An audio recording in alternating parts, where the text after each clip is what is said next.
Thank you so much, everyone, for staying with us. Let's tell you that the President, Muhammadu Buhari, has assured Nigerians that it will ensure that the 2019 election is free and fair.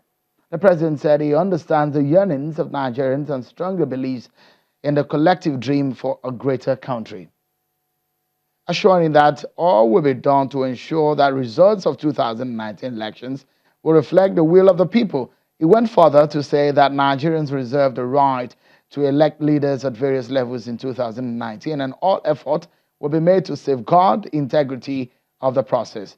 President Buhari said, and I quote, "I respect the people's feelings, assure all that we will have a free and fair election next year." End of quote. Let's get to discuss our main topic of today. Although we'll be staying on the issues of the economy, different political parties have been talking about what they will do. They have been talking about their efforts and trying to impress voters with their programs. The PDP has begun regional rallies and making promises in what they want to do. The APC launched what they called the door-to-door campaign. They're asking Nigerians to trust them with the monies of the country and the nation's resources. Well, it comes with its own criticisms of issues of vote buying. I mean, its promises of giving Nigerians welfare packages. But how far are those welfare packages in the face of the state economic situation in the country? There are also a series of issues that have been raised in this electioneering period, from the plot to remove Professor Osinbajo to the campaign speeches of the PDP of how they think Atiku is a man to rescue Nigeria, and the plea by the APC for Nigerians to trust Buhari and his plans to make life better for Nigerians in the door-to-door campaign. Also, several other political parties are making their own promises.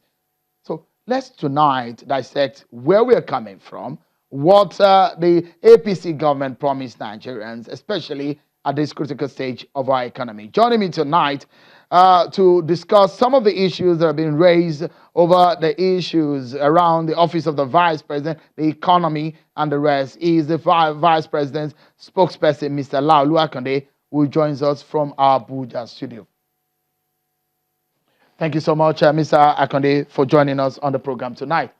I'm very certain that you've heard what a lot of Nigerians are talking about, especially the opposition that said, you're bringing up the issues of trader money at a time where the elections are coming. In fact, there was a video made by an activist saying why the timing of the trader money is suspect, considering the fact that this is a political season.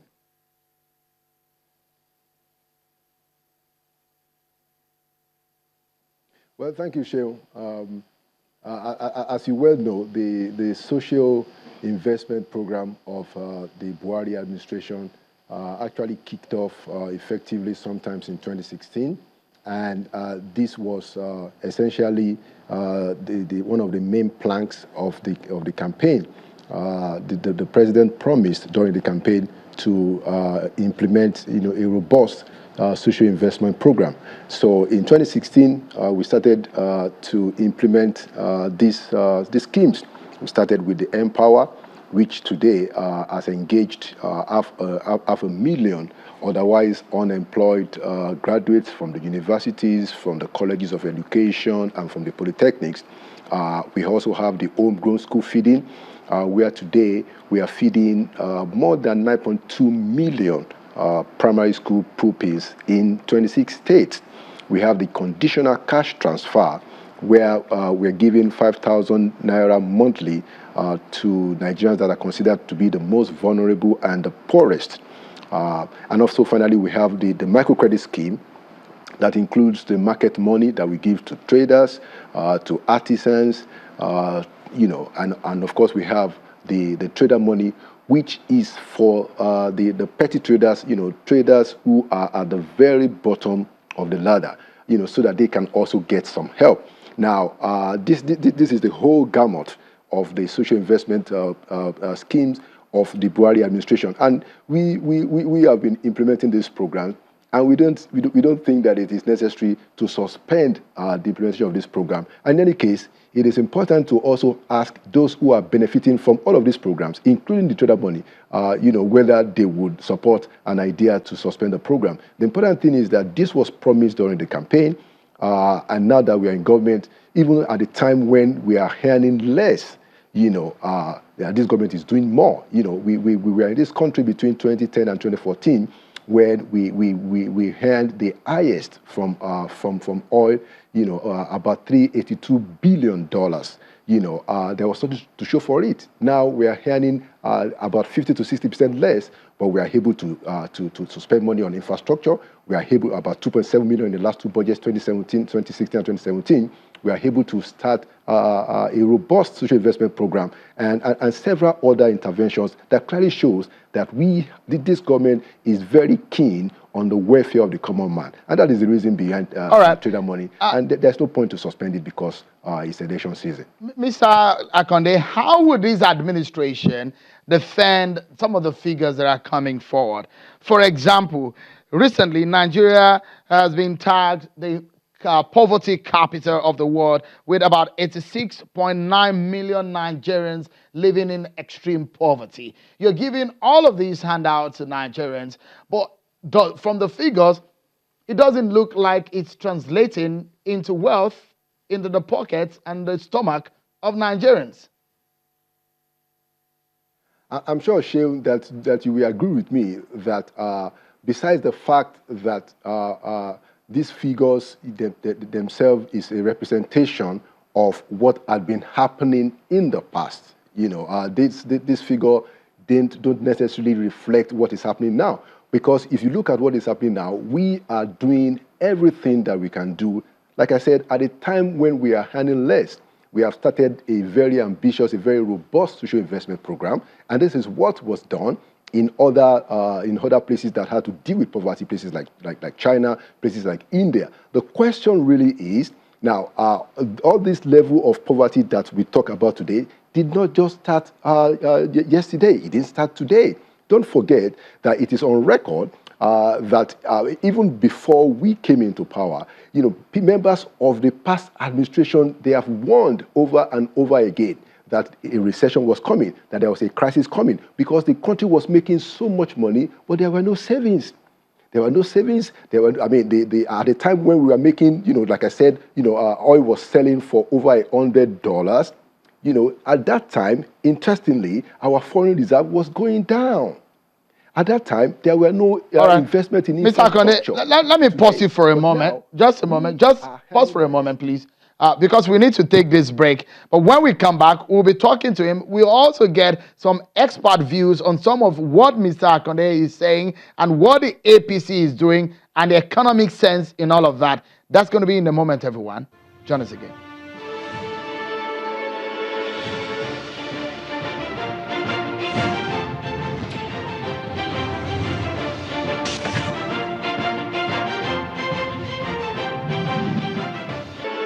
Welcome back, everyone. We've been talking to Mr. Laolu Akande.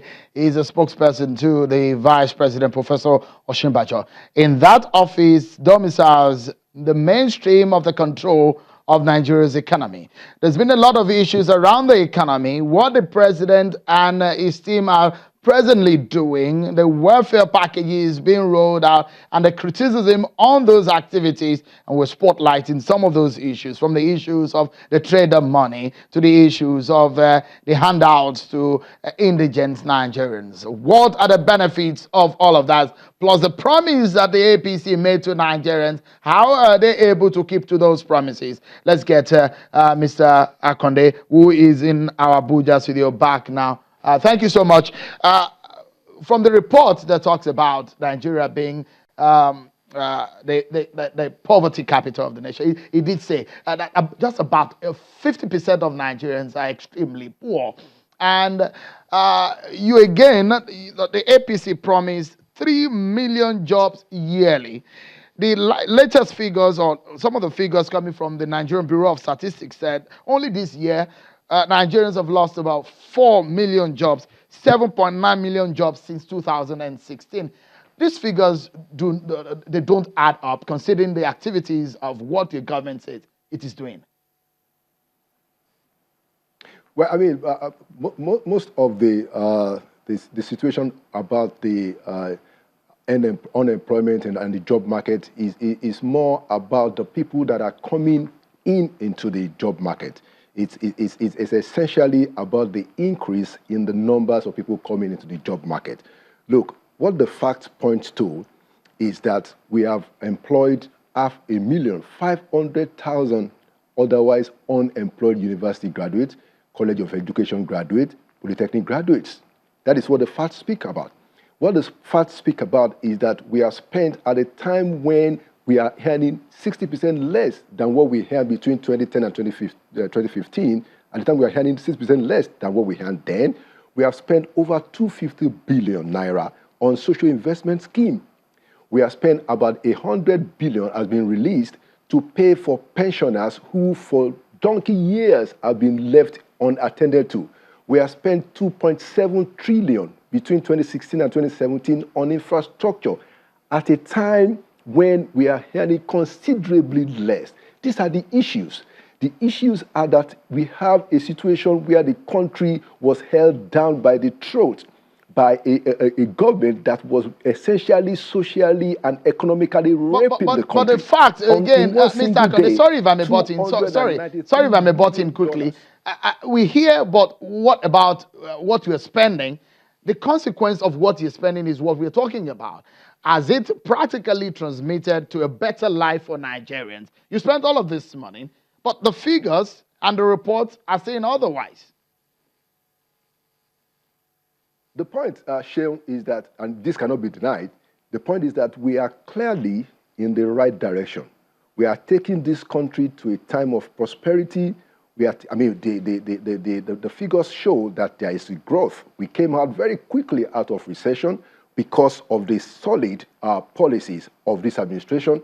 And in terms of where we are investing the resources of this country on, it is very clear that it is going to be better and better steadily. And that's why I was telling you that for the first time in the history of this country, you have a government that is spending 2.7 trillion in 2 budget cycles. 2.7 trillion has been invested in infrastructure at a time when we were earning less. And I was going to tell you that in one day, we had a situation where $293 million was taken out of the central bank just by a presidential order.